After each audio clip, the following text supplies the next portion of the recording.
I stared at my reflection in the bathroom mirror, mascara streaking down my cheeks. The sounds of laughter and chatter from my own baby shower filtered through the closed door, a cruel reminder that my special day had been hijacked. Again. My name is Samantha, and I should have known better than to let my sister anywhere near the planning of my baby shower. But my mother insisted, saying, Addison has such wonderful taste, darling, and you know how she loves to help. Help? More like steal the spotlight, which is exactly what happened 30 minutes ago. The day had started perfectly. The garden was decorated with soft pink and white roses, crystal champagne flutes sparkled in the spring sunshine, and my closest friends and family gathered to celebrate my first child. Even my usually stoic father Malcolm seemed touched, his eyes glistening when he hugged me.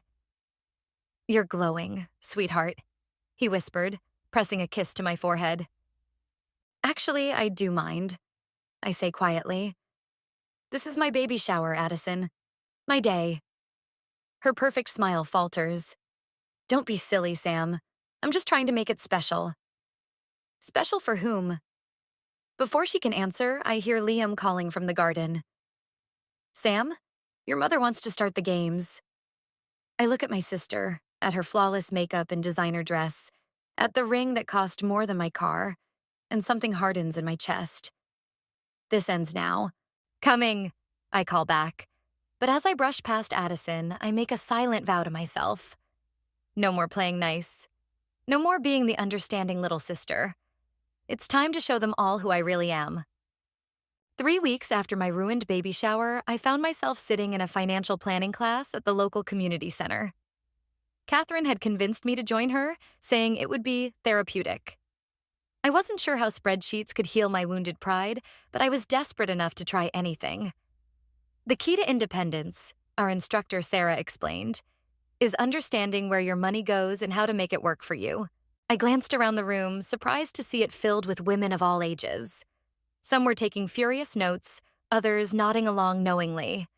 I felt like an imposter, the privileged daughter of a wealthy family who'd never had to worry about money. "Hey," Catherine whispered, nudging me.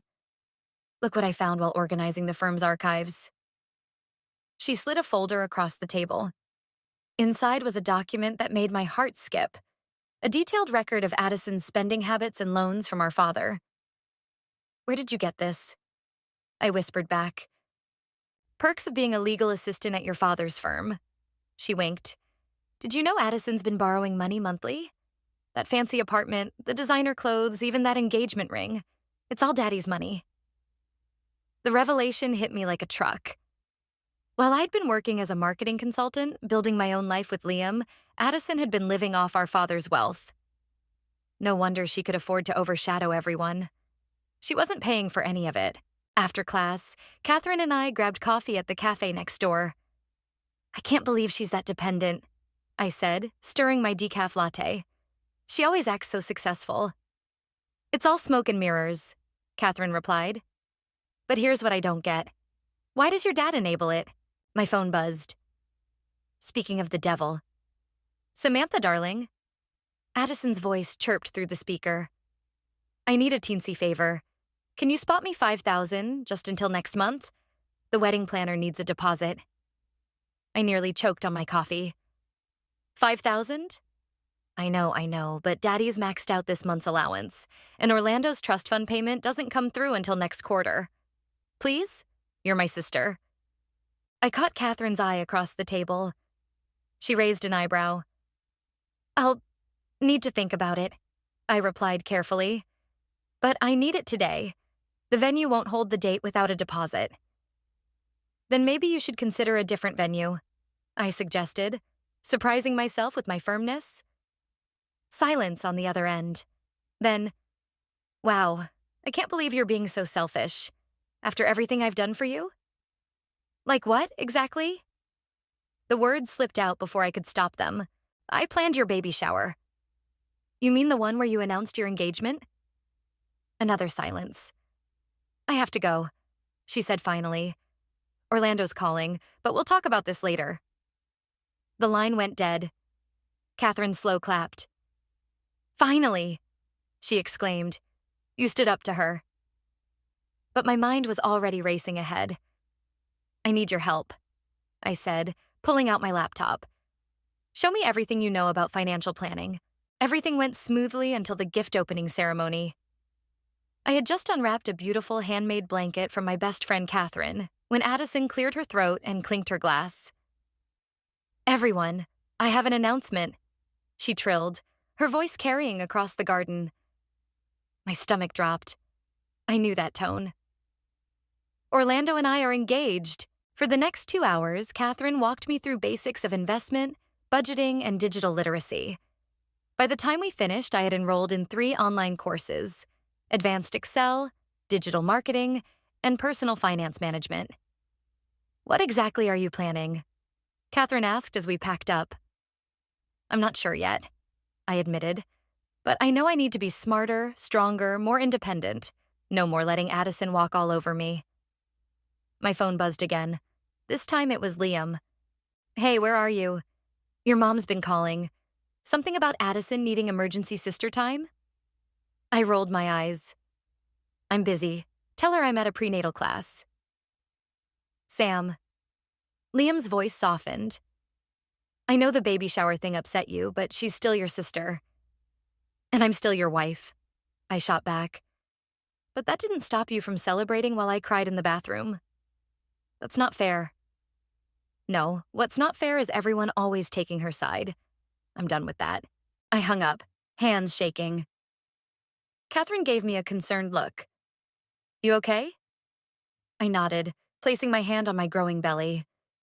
For the first time in a long time, I think I will be. As we left the cafe, I spotted a familiar document poking out of the folder. A loan agreement between my father and Addison, with terms that made my eyebrows shoot up. This wasn't just pocket money. This was serious debt. Catherine, I said slowly, I think I just figured out how to teach my sister a lesson about independence. She grinned. I was hoping you'd say that. Want to know what else I found in those archives?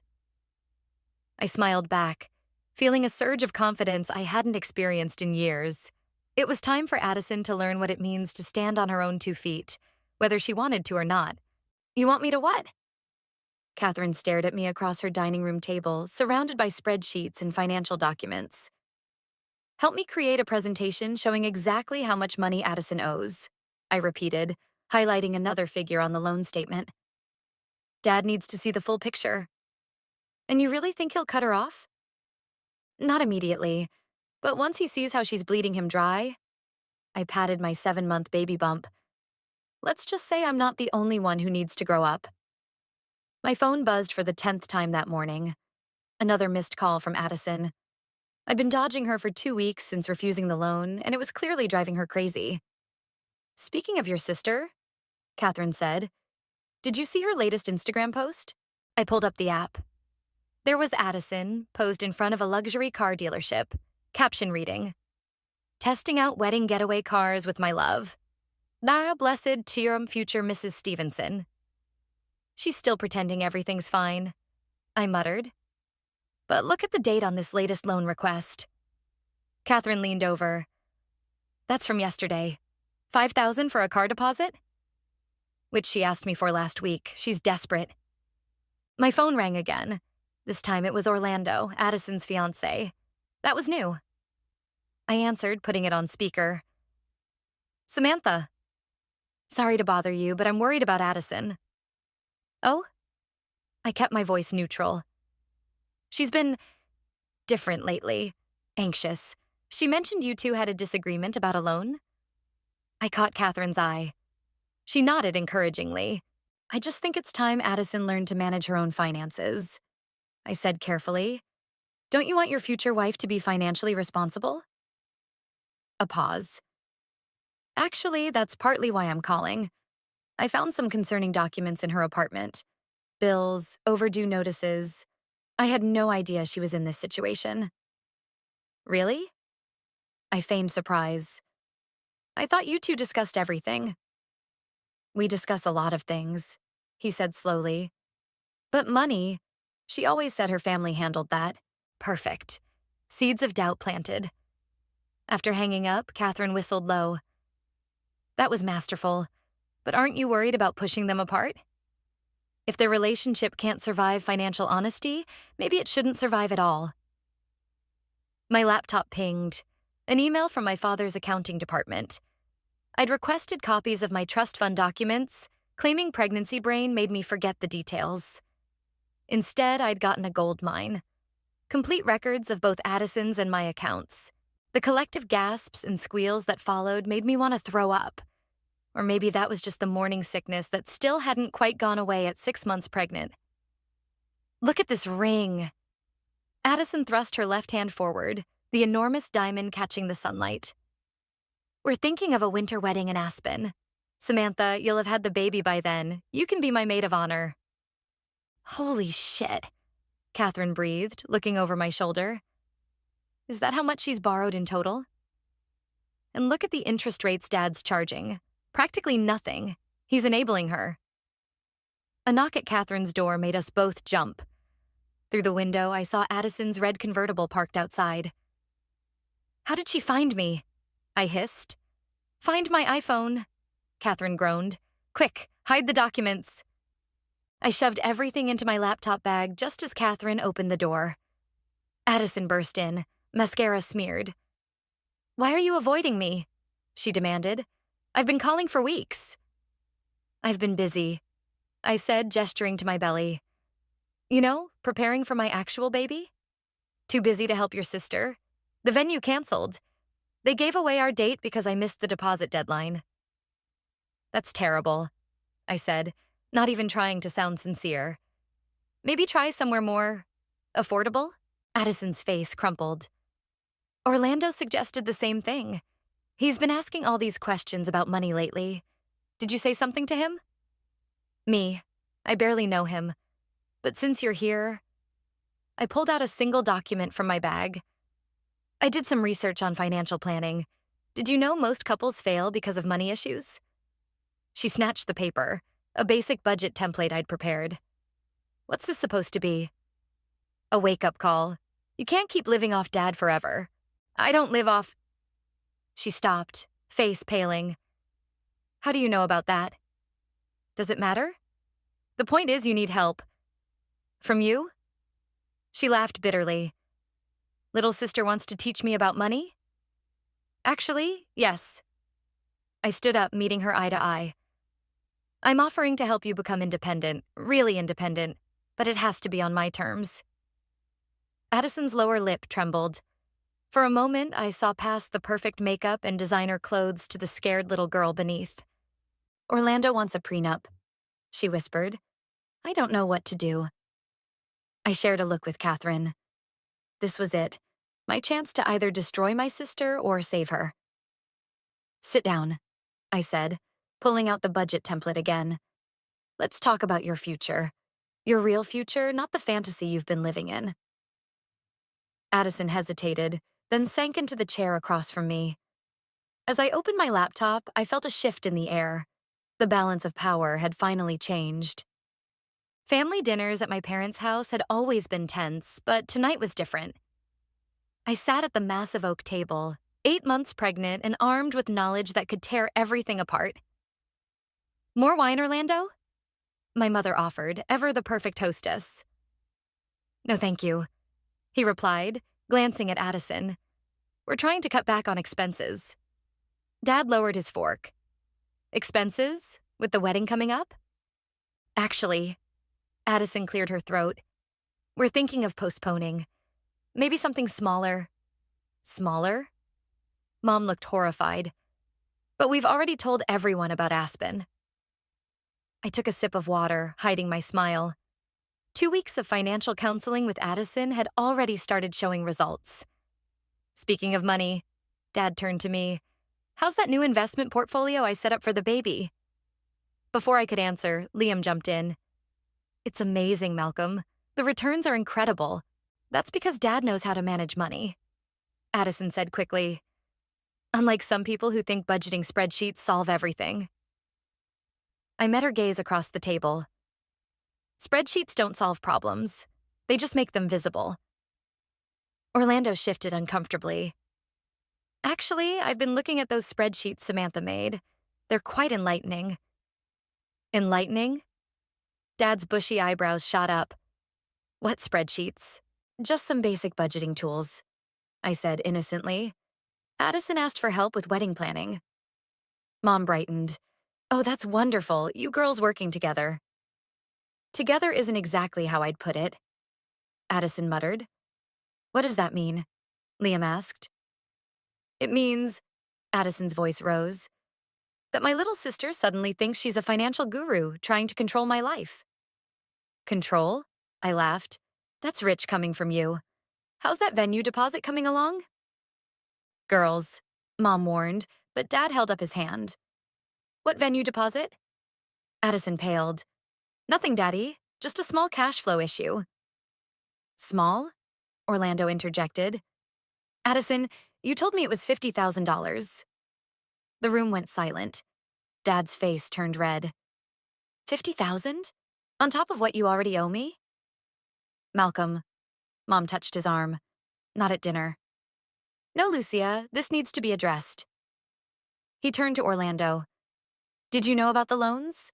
I looked desperately at my husband, Liam, silently pleading for support, but he just smiled and raised his glass along with everyone else. Congratulations, Addison. Orlando, welcome to the family. Catherine squeezed my hand under the table. She knew. She always knew. Isn't this wonderful? My mother, Lucia, gushed, floating between guests like a butterfly. Both my girls celebrating such beautiful milestones. Orlando's jaw tightened. I'm learning more every day. Samantha, Addison's voice cracked. You promised not to say anything. I haven't said anything, I replied calmly. Your spending habits speak for themselves. That's enough. Mom stood up. This is supposed to be a family dinner. Family? I pushed back my chair. You mean the family that always takes Addison's side? The family that lets her steal every important moment of my life? Sam. Liam reached for my hand, but I pulled away. No, let's talk about family. Let's talk about how Dad's been enabling Addison's spending for years while pretending it's business loans. Let's talk about how she's never had to work for anything because everyone's too afraid she'll fall apart. How dare you? Addison shot up. You're just jealous because... Because what? I cut her off. Because I actually earned my way? Because I don't need Daddy's money to impress people? Orlando stood up slowly. I think I should go. Orlando, please. Addison grabbed his arm. I can explain everything. Can you explain this? He pulled out his phone, showing what looked like a bank statement. Your father's not the only one you've been borrowing from, is he? The color drained from Addison's face. How did you... Your sister's spreadsheets made me curious. I did some digging of my own. Dad slammed his hand on the table. Everyone sit down. Now. We all sank back into our chairs. Even Mom, usually quick with a distraction, stayed silent. Addison? Dad's voice was dangerously quiet. Exactly how much money are we talking about? She burst into tears. I don't know. I lost track. Lost track? Orlando's voice rose. We're talking hundreds of thousands. Malcolm, Mom whispered. Surely there's been a mistake. No mistake, I said, pulling out my tablet. It's all right here. Every loan, every credit card, every emergency withdrawal. I've been tracking it for weeks. You had no right, Addison screamed. Actually, Dad said, reaching for my tablet, she had every right. This affects all of us. The family reputation, the business. The business? Orlando's head snapped up. What does this have to do with the business? Another heavy silence fell. I caught Catherine's warnings in my head about pushing too far, too fast. But it was too late now. Maybe, I said, standing again. We should continue this discussion when everyone's had time to process. My baby doesn't need this stress. As I waddled toward the door, Liam following close behind, I heard Orlando ask one final question that made me smile. Addison, what exactly did you mean when you said the family business was your backup plan? The morning after the disastrous family dinner, I woke up to 37 missed calls and one very angry sister pounding on my front door. Open up, Samantha. I know you're in there. Liam stirred beside me. Should I? No, I said, hauling my pregnant body out of bed. I'll handle this. I opened the door to find Addison looking like she'd slept in her clothes. Her perfect hair was a mess, and her mascara had created dark circles under her eyes. Orlando left me, she spat. Are you happy now? Come in before the neighbors call the police. She stormed into my living room, whirling to face me. Dad froze all my accounts.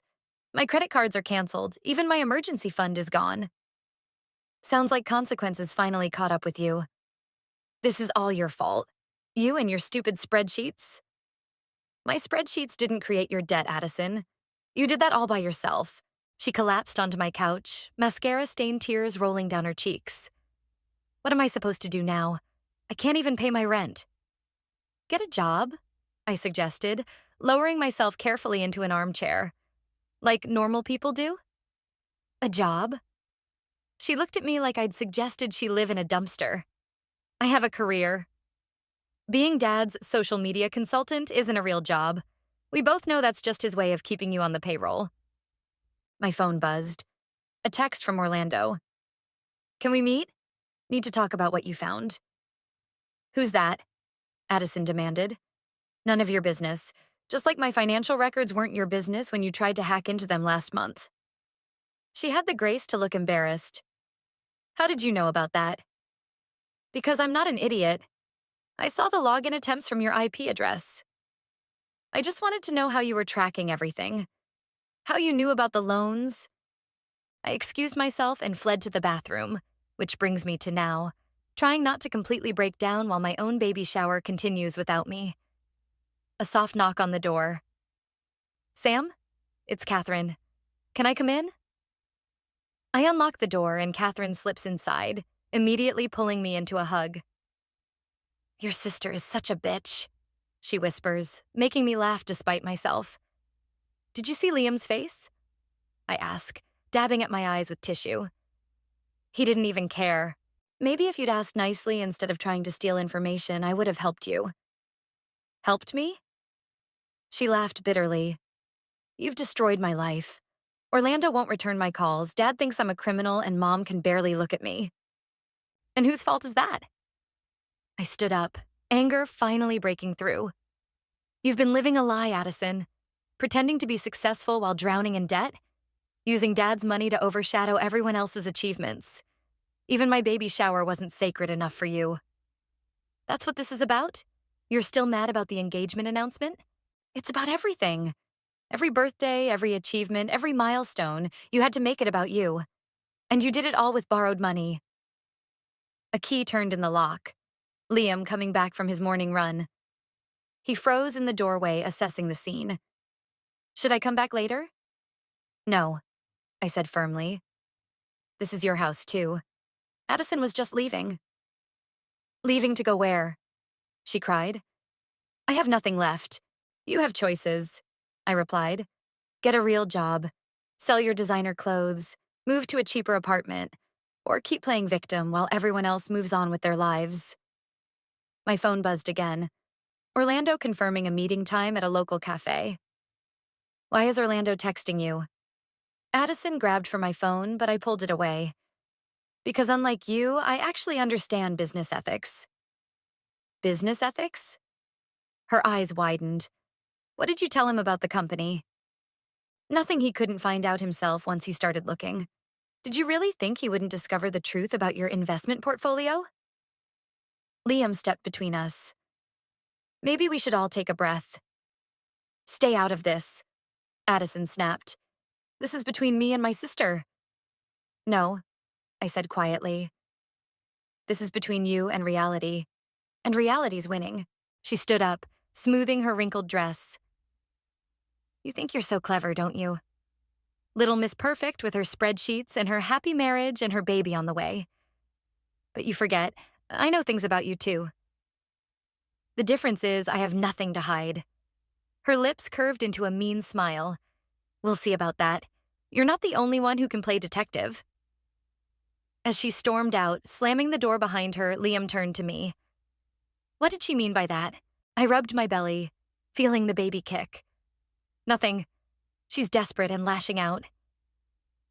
But as I watched her car speed away through the window, I couldn't shake the feeling that this wasn't over. Addison had always been dangerous when cornered, and I'd just backed her into the tightest corner of her life. My phone buzzed one more time. A text from Catherine. Just heard from the office. Your sister's been asking about your old case files. Watch your back. She did what? I nearly spilled my herbal tea across the cafe table where Orlando and I were meeting. Tried to sell her engagement ring, Orlando said, running a hand through his hair. The jeweler called me because something seemed off. Turns out she'd already taken out a loan against it months ago. Before or after the baby shower announcement? Before. He looked tired, older somehow. The whole engagement was built on lies. Catherine, who'd insisted on joining us, leaned forward. That's not all. She came to the firm yesterday, demanding access to old files. What files? Orlando asked. Anything related to Samantha or the family business, Catherine replied. When we refused, she threatened to go to the press about corporate irregularities. My hand instinctively went to my belly. At 8.5 months, stress was the last thing I needed. She's bluffing, I said, but my voice wavered. Is she? Orlando pulled out his phone. Look at her latest Instagram post. The photo showed Addison, perfectly styled despite everything, standing in front of Dad's office building. The caption read, "Time to expose some family secrets. Truth will prevail. Justice. No more lies." She's lost it, Catherine whispered. My phone rang, Mom's name flashing on the screen. Hello? Samantha, please come to the house. Your sister. She's making demands. Men can be oblivious, Catherine says, helping me fix my makeup. But this isn't about Liam right now. This is about Addison stealing your thunder. Again. Like my college graduation, I say bitterly, when she announced her promotion during my valedictorian speech. And your wedding, Catherine adds, when she brought that Spanish prince as her +1 and spent the whole reception doing the flamenco. I could hear shouting in the background. Addison's voice, Dad's deeper tones. What kind of demands? She wants control of her trust fund. Says if we don't give it to her, she'll go public with something about your old marketing clients. My blood ran cold. She wouldn't dare. I'll be there in 20 minutes. Orlando stood up. I'm coming with you. Me too, Catherine added. The drive to my parents' house was tense. When we arrived, we found Addison in the living room, facing off against Dad while Mom hovered nervously nearby. Well, Addison sneered when she saw us. The gang's all here. What are you doing? I asked. Getting what's mine. Did you really think you could destroy my life without consequences? You destroyed your own life, Orlando said quietly. We just uncovered the truth. Truth? She laughed. Like the truth about how my perfect sister helped certain clients hide their assets during divorces? The room went silent. Dad turned to me, face pale. What is she talking about? Nothing, I said quickly. It was all legal. Legal but ethical? Addison pressed. I wonder what the ethics board would think about those creative accounting methods you suggested. That was 5 years ago, I protested, and I reported everything to compliance. After the fact, she shot back. I have copies of the original documents. Amazing what you can find when you start digging. Orlando stepped forward. Are you really going to destroy your family's reputation out of spite? Spite? Addison's voice cracked. You all ruined everything. My wedding, my relationship, my life. No one ruined anything, Dad said firmly. You made choices. Bad ones. And now you're making worse ones, Catherine added. Addison pulled out a USB drive. $1 million. That's my price for these files. You're blackmailing us? Mom gasped. I'm negotiating. Addison's hand shook. 1 million and I disappear. Start fresh somewhere else. I walked over to her slowly, my pregnant belly making me waddle slightly.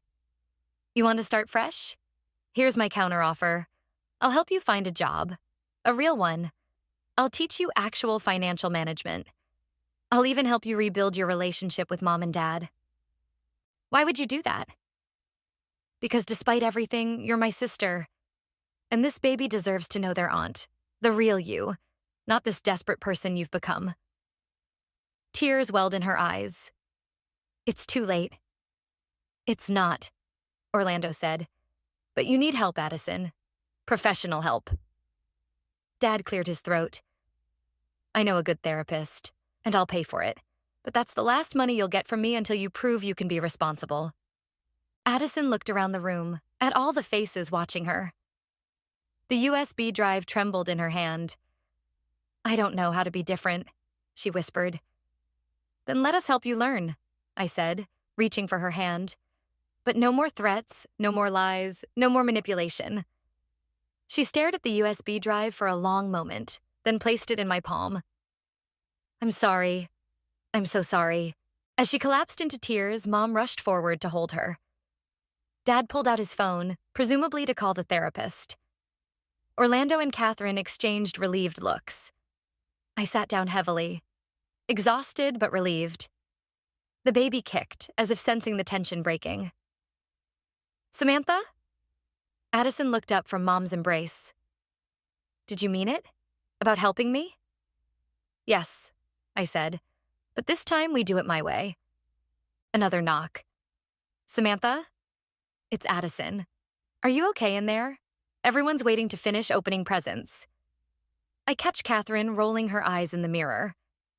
Just a minute, I call out, trying to keep my voice steady. Morning sickness. Oh, poor thing. Addison coos through the door. I can't wait until it's my turn. Orlando and I want at least 3 children. We're thinking of starting right after the wedding. I grip the sink so hard my knuckles turn white. Catherine places a steadying hand on my shoulder. You should go back out there, she whispers. Show them you're stronger than this. I shake my head. I can't. I can't sit there and watch everyone fawn over her ring while my baby shower becomes her engagement party. Then don't. Catherine's eyes meet mine in the mirror. Go out there and take back your day. This is about you and your baby, not her. I take a deep breath, straighten my dress, and open the door. Addison stands there, twisting her new ring around her finger. Finally, she exclaims. I was getting worried. Oh, and I hope you don't mind, but I invited Orlando's parents to join us. They're on their way. Something snaps inside me. Years of being overshadowed, of playing second fiddle, of smiling through gritted teeth. It all comes rushing to the surface. Push! Just one more big push. The doctor's voice seemed to come from far away as I gripped Liam's hand with crushing force. Moments later, a sharp cry filled the delivery room. It's a girl! Through my exhausted haze, I saw Liam's eyes fill with tears as they placed our daughter on my chest. She's perfect, he whispered. Hours later, after we'd settled into the recovery room, there was a soft knock at the door. Addison poked her head in, looking uncharacteristically nervous. Is it okay if I come in? Of course, I said, surprised she'd asked permission at all. 2 months of therapy had already created subtle changes in my sister. She approached the bed carefully, carrying a small gift bag. I got her something. Nothing expensive, she added quickly. I made it myself. Inside was a hand-knitted baby blanket, slightly uneven but clearly made with care. You learned to knit? My therapist suggested finding hobbies that don't involve spending money. She smiled sheepishly. Turns out I'm not terrible at it. It's beautiful, I said sincerely. Want to hold your niece? As I placed the baby in her arms, Addison's face softened. She looks just like you. Poor kid, I joked, and we both laughed. A genuine moment of sisterly connection that would have seemed impossible months ago. I got the job, she said suddenly. The entry-level position at the marketing firm you recommended. That's wonderful. The salary's tiny compared to what I'm used to, but... She shrugged. It's honest work. How's the apartment hunting going? Found a studio within my new budget. It's small, but it's yours, I finished. Really yours. The baby stirred, and Addison handed her back just as Orlando appeared in the doorway. "Sorry I'm late," he said. "Traffic was terrible." He gave Addison a polite nod, their first interaction since the breakup. "I should go," Addison said quickly. "My financial literacy class starts in an hour." As she gathered her things, Orlando cleared his throat. "I heard about the job. Congratulations." "Thanks," she replied softly. "And I'm sorry. For everything." He nodded, accepting the apology without elaboration. After Addison left, Orlando turned to us. "I actually came to discuss something important. It's about the family business." Liam sat up straighter. "What about it?" "I've been doing some consulting work for your father," Orlando explained, "looking at ways to modernize operations. And I found something interesting about those client files Addison threatened to expose." My heart skipped. "Orlando, no, this is good news. Those creative accounting methods you developed? They were actually brilliant. Completely legal, just unconventional. With some refinement, they could revolutionize how the firm handles client asset management." "What are you saying?" "I'm saying your father wants to offer you a position, head of innovation and strategic development. You'd be working directly with the board to implement your ideas across the company." I looked down at my daughter, sleeping peacefully. "I don't know." "It's a flexible position," Orlando continued. "Work from home options, full maternity leave. Your father's finally realized he needs to modernize more than just the business practices." Liam squeezed my hand. "It's your decision, but I think you'd be amazing." "What about Addison?" I asked. "Won't she feel—" "This isn't about Addison," Orlando said firmly. "It's about recognizing talent and merit. Something your father should have done years ago." A knock interrupted us. Dad himself entered, looking uncharacteristically uncertain. "I heard my granddaughter arrived," he said softly, then noticed Orlando. You've told her?" I nodded. "I'm considering it." "Take your time," Dad said, surprising me. "But know that this offer comes with no strings attached. No family drama, no playing favorites, just recognition of your abilities." "And Addison?" "Is on her own path now," he replied. "One she needs to walk without our interference, just like you need to walk yours." He approached the bed, gazing down at his granddaughter. "What's her name?" "Emma," I said. "It means whole or universal. Because she brought our family full circle." Dad's eyes glistened. "Perfect." He cleared his throat. "Now, about that job offer." "I'll do it," I said suddenly, surprising myself. "But on one condition." "Name it." "I want to start a mentorship program for young professionals, teaching them real financial independence, business ethics, personal responsibility. Everything I had to learn the hard way." Dad smiled. "Like mother, like daughter. She's not even a day old and you're already thinking about teaching the next generation." As if on cue, Emma opened her eyes, looking up at all of us with that unfocused newborn gaze. "Welcome to the family, little one," Dad whispered. The new, improved version. Emma's first birthday party was everything my baby shower should have been. Intimate, joyful, and drama-free. I watched my daughter smash her cake with gleeful abandon while our closest family and friends laughed and took photos. "She definitely got your determination," Catherine remarked, watching Emma methodically destroy the butterfly-shaped cake. "And hopefully some of her aunt's creativity," Addison added, adjusting the handmade birthday banner she'd crafted. No designer decorations this time.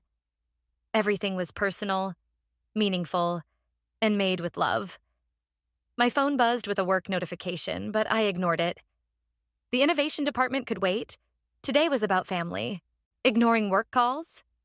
Liam teased. "Who are you and what have you done with my wife?" "I learned from the best," I said, nodding toward Dad, who'd left his phone in the car for the entire party. Mom appeared with a stack of gifts. "Present time." "Speaking of presents," Addison said nervously, "I have something to show you all." She pulled out a folder, not a designer handbag or expensive trinket in sight. What's this? Dad asked. My first client portfolio. She beamed. I landed them completely on my own. No family connections, no borrowed money, just hard work and actual skill. Orlando, who'd remained friends with the family despite everything, raised his glass. Congratulations, that's genuinely impressive. It is, I agreed, meaning it. The sister who once needed validation through expensive shows of grandeur now glowed with authentic pride. And, she continued, I made my first student loan payment yesterday. Only 29 more to go.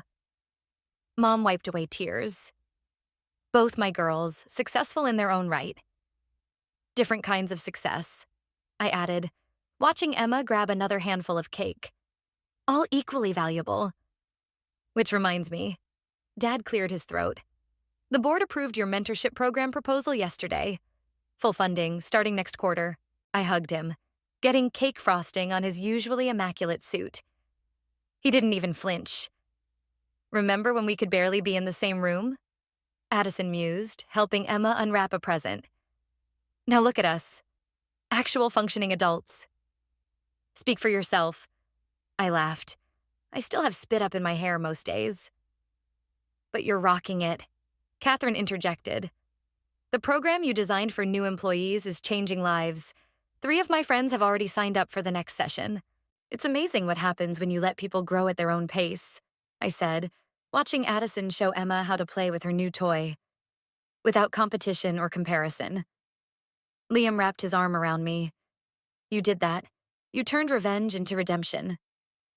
We all did it, I corrected. Even you, Mr. Don't Make a Scene, finally learned to stand up for what's right. I learned from my wife. He grinned. And I'll never doubt your instincts again. Emma toddled over to Addison, arms raised. Without hesitation, my sister scooped her up, not caring that the cake-covered baby was ruining her work clothes. Remember when I thought designer labels were a personality trait? She chuckled. Remember when I thought proving you wrong was more important than helping you grow? I countered. Orlando raised an eyebrow. Remember when you two nearly destroyed each other over a baby shower? Never again, Addison said firmly, bouncing Emma on her hip. I'm done living in shadows, yours or anyone else's. My new apartment might be tiny, but every inch of it is earned. And the view? Dad asked. Perfect for watching sunsets while I knit baby clothes for my favorite niece. Mom started gathering plates, ever the hostess. Should we do the birthday song? Wait, I said. First, I want to thank everyone. Not just for today, but for everything. For letting us make mistakes, learn from them, and grow beyond them. For believing in second chances and real change. And third chances, Addison added with a wry smile. And fourth? The point is, I continued, taking Emma from her, we're stronger now because we broke apart and rebuilt. All of us. Emma chose that moment to plant a sticky kiss on my cheek, drawing laughter from everyone. To new beginnings, Orlando raised his glass again. To earned success, Addison added. To family, Dad said softly. To truth, Mom joined in. To growth, Catherine smiled. To love, Liam squeezed my hand. I looked around at my reformed family. Imperfect, healing, real. Emma squirmed in my arms, reaching for the remnants of her cake. To having your cake and eating it too, I concluded, letting my daughter dive back into the dessert. But only after you've earned it. As everyone laughed and the birthday song finally began, I caught Addison's eye across the room. She mouthed a silent, thank you, and I nodded, knowing we'd both finally found our place. Not in competition, but in harmony.